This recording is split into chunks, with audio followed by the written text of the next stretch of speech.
Hola, soy Carlos Gamero, profesor del Departamento de Estadística y Econometría de la Universidad de Málaga. En este mini vídeo vamos a profundizar en el concepto estadístico de concentración o desigualdad. Comenzaremos detallando el problema que pretendemos abordar e introduciendo algunos conceptos básicos. A continuación veremos todo lo relativo a la curva de Lorentz, que aborda el problema de la medición de la desigualdad desde un punto de vista gráfico. Por último, introduciremos el índice de Gini, que supone una aproximación numérica al problema. Vamos a ello. Nuestro objetivo es analizar el grado de desigualdad o concentración que existe en el reparto del total de los valores de una variable entre los n mayúscula elementos de una población. Es importante no confundir desigualdad con dispersión. Recordemos que la dispersión, con ella hacemos referencia a la distancia o desviaciones de los valores respecto a un determinado promedio. Cuando el promedio es la media aritmética, llegamos al concepto de varianza, desviación típica y coeficiente de variación.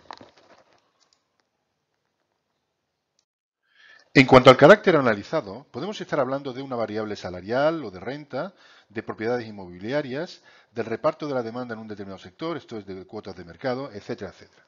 Los elementos de nuestra población serán personas, empresas, áreas geográficas, etcétera. A partir de ahora, pensaremos que nuestra población está formada por individuos y nuestra variable es una variable de renta, por ejemplo, el salario.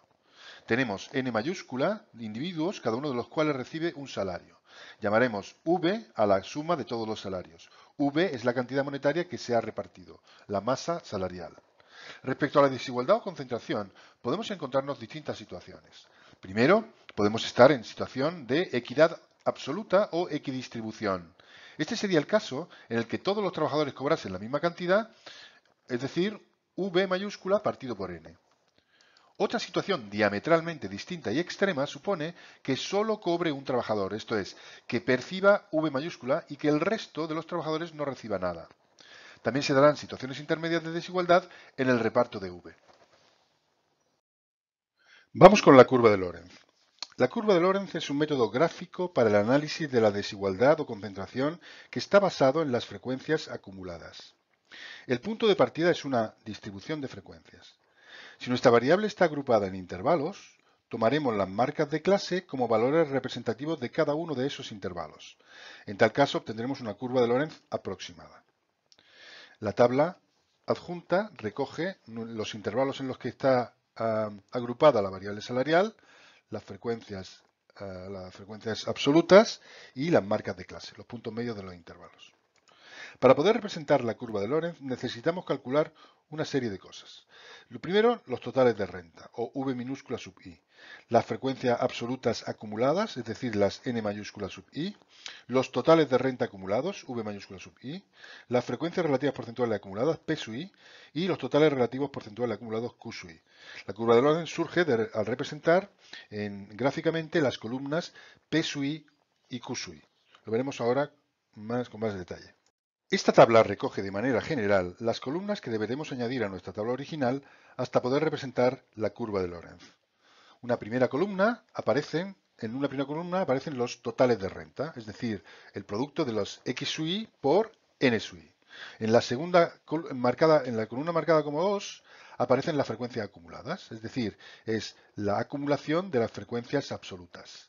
La columna número 3 aparecen los totales acumulados, es decir, una acumulación de la columna marcada como 1. La columna 4 surge de relativizar la columna 2 y expresarlo en porcentaje. Y la columna 5 de relativizar la columna 3 dividiendo por V y expresándola en porcentaje. Serán esas dos columnas las que dibujaremos en un par de ejes cartesianos y serán los que nos lleven a la curva de Lorentz. ¿Cómo obtenemos la curva? Representaremos los puntos P sub i, Q sub i. P sub i suele representarse en el eje de abscisas.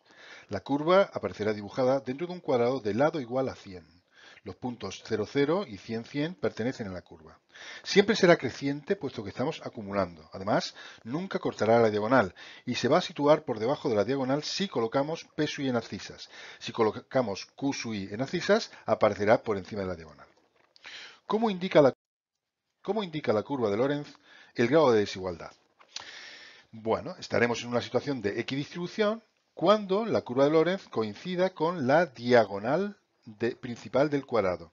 En este caso, por ejemplo, el 15% de los trabajadores le corresponderá el 15% de la renta salarial, al 27% el 27% de la renta salarial, al 73% el 73%, etcétera, etcétera. La situación de máxima concentración pues vendrá dada por una curva de Lorentz con forma de J. Ahora todos los trabajadores reciben el 0% de la renta menos uno que recibe el 100%. Será la mayor o menor separación o distancia de la curva de Lorentz a la diagonal principal la que proporciona indicación de una mayor o menor concentración o desigualdad en el reparto del total de valores. En nuestro ejemplo sobre la masa salarial, calcularemos P sub i y Q sub i, tal y como hemos indicado, y llevaremos esos pares de valores a la gráfica. Observamos que la curva de Lorentz no se halla muy distante de la diagonal, lo que indica que existe poca concentración de la masa salarial. Ya sabemos representar e interpretar la curva de Lorentz. ¿Y qué hay del índice de Gini? ¿Necesitamos otros indicadores de desigualdad distintos a la curva de Lorentz? La respuesta es que sí, porque podemos necesitar una valoración más precisa del grado de concentración en una distribución. Esta imagen cuantitativa la reflejan los índices de concentración. El que vamos a estudiar seguidamente es el índice de Gini, pero existen otros, como por ejemplo el índice de concentración de Theil. Es importante tener en cuenta que ambos métodos, el gráfico, es decir, la curva de Lorentz, y el cuantitativo, con los índices de Gini y de Theil, son complementarios y no sustitutivos.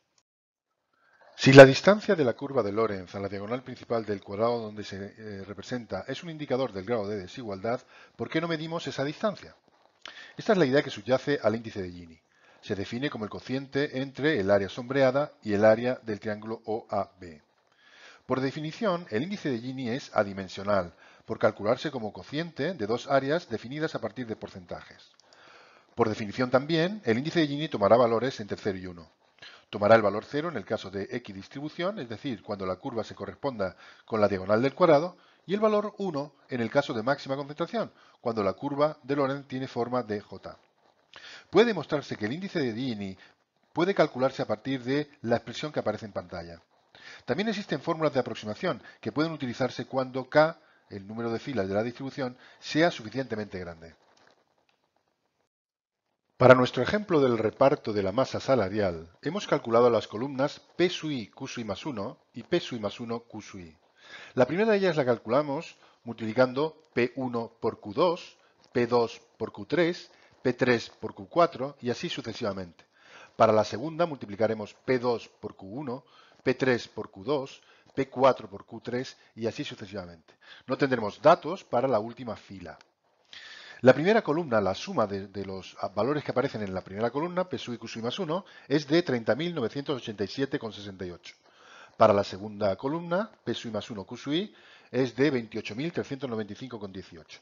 Si insertamos esos valores en nuestra fórmula de cálculo del índice de Gini, obtenemos como resultado 0,259. De manera que concluiremos que existe poca concentración o desigualdad en el reparto de la masa salarial, puesto que el valor del índice de Gini se aproxima a 0. El índice de Gini tiene como ventaja respecto a la curva de Lorentz que permite realizar fácilmente comparaciones de desigualdad o concentración entre, por ejemplo, países o regiones. Esto lo vemos en el gráfico, en el que los colores representan situaciones distintas respecto al índice de Gini. Un color más pastel indica una situación más próxima a la equidistribución que un color más oscuro. La curva de Lorentz también tiene ventajas respecto al índice de Gini. En concreto, puede ocurrir que dos situaciones sean la misma desde un punto de vista cuantitativo porque tengan el mismo área sombreada, pero no lo sean desde el punto de vista cualitativo porque la forma de las áreas sean distintas, de las áreas sombreadas. Espero haberte ayudado con este mini vídeo. Muchas gracias por tu atención. Nos vemos en el próximo.